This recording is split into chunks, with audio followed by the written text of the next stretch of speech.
হ্যাঁ স্যার। হ্যাঁ, মানে তোমার সমস্যাটা অ্যাকচুয়ালি কি সেটা অ্যাকচুয়ালি বলো, তোমার সমস্যাটা কি? স্যার আমি প্রথম যখন আমার হয়ে যায়, মানে রেজাল্ট ডিক্লেয়ার হয় আর কি, হ্যাঁ। তারপর থেকেই আমি ওই আমার ব্যাপারে, যেহেতু আমি ওবিসি প্রথমে বি ছিলাম, হ্যাঁ। বি থেকে হয়ে গেছি, সেই কারণে আমি ওটার মানে করতে প্রসেসে লেগে পড়ি। আচ্ছা প্রথমে আচ্ছা আমি স্যার জন্য অ্যাপ্লাই করি পঞ্চায়েতে, যে রেসিডেন্ট, তারপর ভিডিও ইনকাম আচ্ছা আচ্ছা। বাবার। তারপর হুম। ওটা করার পর স্যার আমি মানে জন্য তারপর সাইবার ক্যাফে যাই, সাইবার ক্যাফে গিয়ে করে ওইখানে ওবিসি রিভ্যালিডেশনের জন্য অ্যাপ্লাই করি।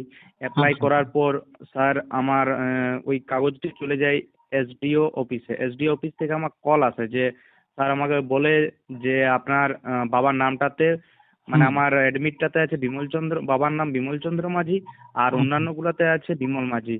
আচ্ছা তো ওই কারণেই বলছে যে এটা এফিডেভিট লাগবে। তো আমার কাছে একটা এফিডেভিট অলরেডি ছিল, বাট এফিডেভিটটা ছিল স্যার নন জুডিশিয়াল নোটা। আচ্ছা আচ্ছা। তখন আমি দেখালাম স্যারকে, তো স্যার বলছে যে এটা চলবে না।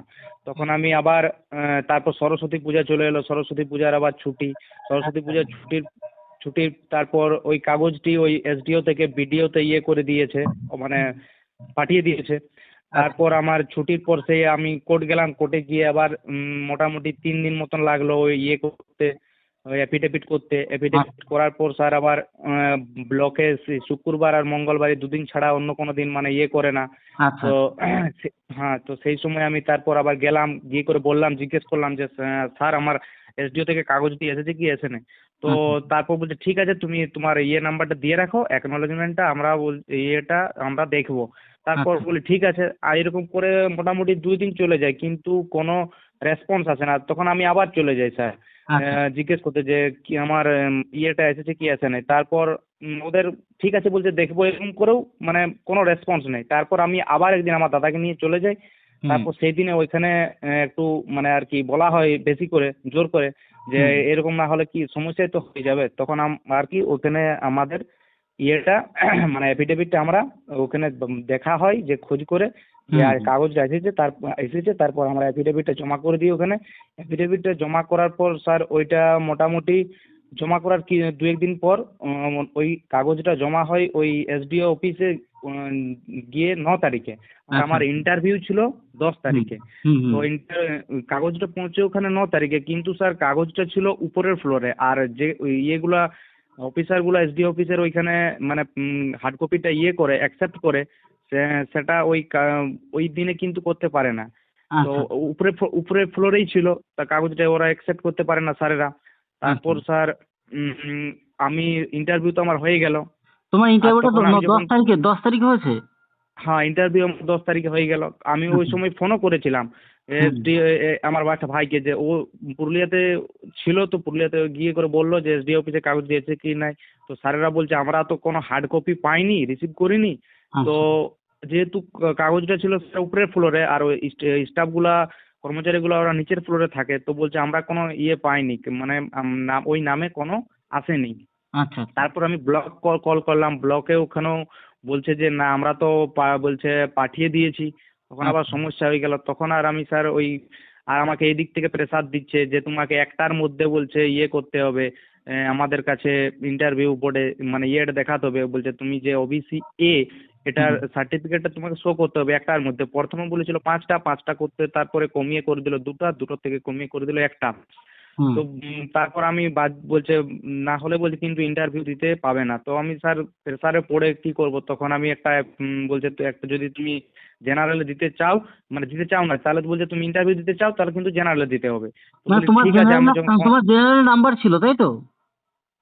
না, বলছে যদি তুমি ইন্টারভিউ দিবে তাহলে কিন্তু জেনারেলে দিবে, অন্য আদার কাস্ট মানে ওই তোমার ওবিসি এতে আর দিতে পারবে না, যেহেতু তুমি শো করতে পারছো না। আচ্ছা আচ্ছা। তোমার কি জেনারেল নাম্বার ছিল কি সেটা বলো আমাকে। না, আমার জেনারেলে আমি অতটা বলবো না যে ওইরকম ছিল একটা। আচ্ছা আচ্ছা আচ্ছা। এইবার আমার এবার ওবিসি মানে মেন কথা ওবিসি হচ্ছে তোমার যে সমস্যাটা সেটা হচ্ছে তুমি ওবিসি বি ছিলে, ওবিসি এ হয়ে গেছো, কিন্তু হ্যাঁ ওবিসি এ এর নতুন সার্টিফিকেটটা তুমি বের করতে পারোনি, কিন্তু তোমার অ্যাকনোলেজমেন্ট স্লিপটা তোমার হাতে চলে এসেছে, তাই তো? হ্যাঁ, আর অ্যাকনলেজমেন্ট স্লিপ ছিল এবং পুরনো আমার যে সার্টিফিকেট ওবিসি বি, হ্যাঁ হ্যাঁ সেই সার্টিফিকেটটাও ছিল।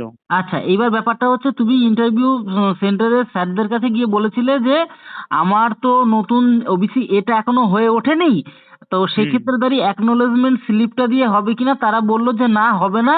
এবার তুমি একটা ফ্যাসাদে পড়ে গেছো বা বিপদে পড়ে গেছো। এই যে হুম। ব্যাপারটা নিয়ে তুমি কি পিআরবি কে ফোন করেছিলে? না, পিআরবি কে আমি ওই সময় ফোন করিনি, আমাকে না না, বলছে এর মধ্যে তোমাকে। কি এর মধ্যে কি ফোন করেছিলে এই বিষয়টা নিয়ে? মানে এ আজকালের মধ্যে বলছেন নাকি? হ্যাঁ হ্যাঁ, আজকালের মধ্যে। না না, আজকালের মধ্যে স্যার আমি আজকে করেছিলাম কিন্তু ও তো রিসিভ করেনি ফোনটি। মানে কতবার ফোন করেছিলে তুমি? মোটামুটি আমি একবার দুপুরবেলা করেছিলাম, মোটামুটি 10-12 বার করেছিলাম স্যার, কিন্তু হয়নি। আর হ্যাঁ, বিকালবেলা মোটামুটি 3টের দিকে করেছিলাম, তখনও মোটামুটি 12-13 বার করেছিলাম, কিন্তু কোনো রিসিভ করেনি আর কি। রিসিভ করেনি, তাই না? তো ব্যাপারটা হ্যাঁ হচ্ছে ঠিক এখানে, এবার পিআরবির কাছে যে তুমি জানবে, এবার আমি তোমার সাথে এই কথাটা আমি প্রত্যেকটা সোশ্যাল মিডিয়াতে কেন জানাতে চাইছি, যাতে তুমি যে সমস্যাটার মধ্যে পড়ে গেছো, তোমার যদি ওবিসি এ সার্টিফিকেটটা তুমি মানে ইস্যু করিয়ে দিতে পারো, এখন কি তুমি হাতে পেয়েছো ওবিসি এ সার্টিফিকেটটা এখনো? এখন স্যার আমি ওটা এসডিও তে ওখানে অফিসারদের কাছে হার্ড কপি আর কি জমা করে দিয়েছি, বলছে যে প্রসেসে আছে, এটা হুম। তোমার হয়ে যাবে। আমি অলরেডি শুক্রবারে আহ, এটা জমা করে দিয়েছি, মানে হার্ড কপিটা। আচ্ছা, মানে তুমি এর মধ্যে এক সপ্তাহের মধ্যে পেয়ে যাবে মনে হচ্ছে, তাই তো? আশা করি স্যার এই সোমবারের মধ্যে পেয়ে যাব। সোমবারের মধ্যে পেয়ে যাবে। তো তুমি হ্যাঁ চাইছো যে ওবিসি মানে তুমি যে এ সার্টিফিকেট সেটা তুমি মানে যুক্ত করে দিতে চাও, তাই তো? হ্যাঁ, আমি এটা চাই, এইবার তাহলে একটু এইখানে সুবিধা হবে আমার। এইখানে ব্যাপারটা হচ্ছে তুমি যেহেতু যুক্ত করতে চাও, এবার তুমি বুঝে উঠতে পারছো না কি করে করবে। দেখো, আমিও, তুমি যেহেতু আমাকে প্রশ্নটা করেছো, আমি বিষয়টা অতটা বুঝে উঠতে পারছি না। আমি তার জন্য এইটা তুমি ভিডিও রেকর্ডিং এর মাধ্যমে তোমাকে কিন্তু আমি চাই যে আমার প্রত্যেকটা বাঙালি, যে অনেকে হয়তো আমাদের ভিডিওটা খেয়াল করে, আমি চাইবো যে এই ভিডিও বার্তার মাধ্যমে মানে আহ মানে বাঙালির যে সমস্ত মানে স্যাররা রয়েছেন, মানে এছাড়া যদি অফিসাররা কেউ দেখে থাকেন ভিডিওটি, তাহলে তোমাকে হেল্প করতে কি মানে আর কি করা উচিত কিনা সেটা বলো। মানে অবশ্যই স্যার, তাহলে আমি উপকৃত হব। নয়তো স্যার হয়তো একদম এইবারের একদম, মেন যদি। কথা হচ্ছে তোমাকে যদি কেউ একটু মানে বিষয়টা একটু জানকারি দেয় কিভাবে জিনিসটা হ্যাঁ যুক্ত করা যায়, তাহলে তোমার একটু উপকার হয়, তাই না? তো আমিও চাই হ্যাঁ স্যার, যে অবশ্যই। এই ভিডিওটি যেই দেখো না কেন, সেটা হচ্ছে কেউ যদি মানে তোমাকে যদি একটু সাহায্য করতে পারে, অ্যাকচুয়ালি আমারও ভালো হবে। তার জন্য স্পেশালি ভিডিওর মাধ্যমে বার্তাটা পৌঁছে দিলাম, মানে বাংলার সমস্ত জায়গায়। এবার তুমিও একটু হ্যাঁ চেষ্টা স্যার, করো, শেয়ার করো ভিডিওটি, ঠিক আছে? ঠিক তাহলে আছে। কি হবে, যে কেউ যদি জানে এই প্রসেসটা, তাহলে সে কিন্তু তোমাকে একটু সাহায্য করতে পারবে। আর আচ্ছা তোমার কি নাম্বারটা কি তুমি দেবে, পার্সোনাল নাম্বারটা কি দেবে, ভিডিওতে কি বলবে? কারণ কি, তাহলে তোমার সাথে কন্ট্যাক্ট করতে পারতো আর কি। তুমি কি বলবে? স্যার, আপনার আপনার নাম্বারটা দিয়ে দিন স্যার, আপনার কন্ট্যাক্ট করব। আচ্ছা, আমার নাম্বারটা, তাই তো? অথবা গ্রুপে দিয়ে রাখবো। কেউ যদি মানে আর কি তোমাকে সাহায্য করতে চায়, তাহলে এই ভিডিওর কমেন্ট বক্সে কমেন্ট করে দিলেও হবে আর কি। তারপরে হ্যাঁ তুমি হ্যাঁ তোমার হ্যাঁ। নাম্বারটা দিয়ে দিলেও অসুবিধা থাকবে না আর কি, ঠিক আছে? আচ্ছা।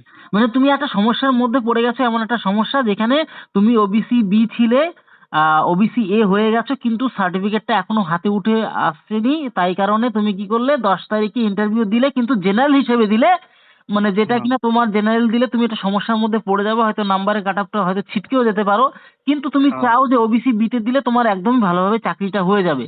তো এক্ষেত্রে হ্যাঁ স্যার। আমিও চাই তোমাকে মানে আর কি পাশে দাঁড়ালাম, চেষ্টা করলাম যে আমি ভিডিওটা এই মানে এই বার্তাটা পশ্চিমবঙ্গের সমস্ত জায়গায় মানে পৌঁছে দেওয়ার চেষ্টা করলাম। কেউ যদি জানেন, তাহলে অবশ্যই ভাইটাকে সে অবশ্যই মানে আর কি একটু সাহায্য করবেন। এটা আমারও রিকোয়েস্ট হলো, পশ্চিমবঙ্গের সমস্ত টিচারদের কাছে এই রিকোয়েস্টটা রইলো। তো এসে মানে বাদ বাকিটা আশা করি বোঝাই গেল বিষয়টা। তো ঠিক আছে, দেখি কেউ যদি সাহায্য করে তো ভাই তোমাকে, তাহলে তোমারই অনেকটাই উপকার হবে এই বিষয়টা। চেষ্টা করলাম যতটা, ঠিক আছে? তাহলে তুমি একটু হ্যাঁ স্যার, অপেক্ষায় থ্যাংক থাকো, ইউ স্যার। দেখা যাক কি হয়, ঠিক আছে? আর তুমিও থ্যাংক ইউ কিন্তু স্যার। পিআরবিতে ফোন করবে, ঠিক আছে? পিআরবিতে ফোন করবে, আর আমিও যদি আমার যত মানে স্যাররা রয়েছেন যোগাযোগ, তাদেরকেও চেষ্টা করবো, কারণ তোমার একটা চাকরি নষ্ট হয়ে যাওয়া মানে তোমার জীবনে একটা অনেকটা এফেক্ট পড়বে, ঠিক আছে? হ্যাঁ তার স্যার, জন্য বললে। সেই ভাবনাটা করে, যাতে একটু যদি তুমি যদি মানে এই বিষয়টা সাপোর্ট পেয়ে যাও, তাহলে তোমার লাইফটা একটু মানে ভালো হবে, এর জন্যই চেষ্টা হ্যাঁ করলাম, অবশ্যই ঠিক স্যার। আছে? এই আর থ্যাংক কি। You sir. ঠিক আছে ভাই, আর দেখো একটু অপেক্ষা করো, দেখি কেউ কেউ কিছু রিপ্লাই দেয় কিনা, ঠিক আছে? হ্যাঁ। ঠিক আছে, ঠিক আছে। হুম।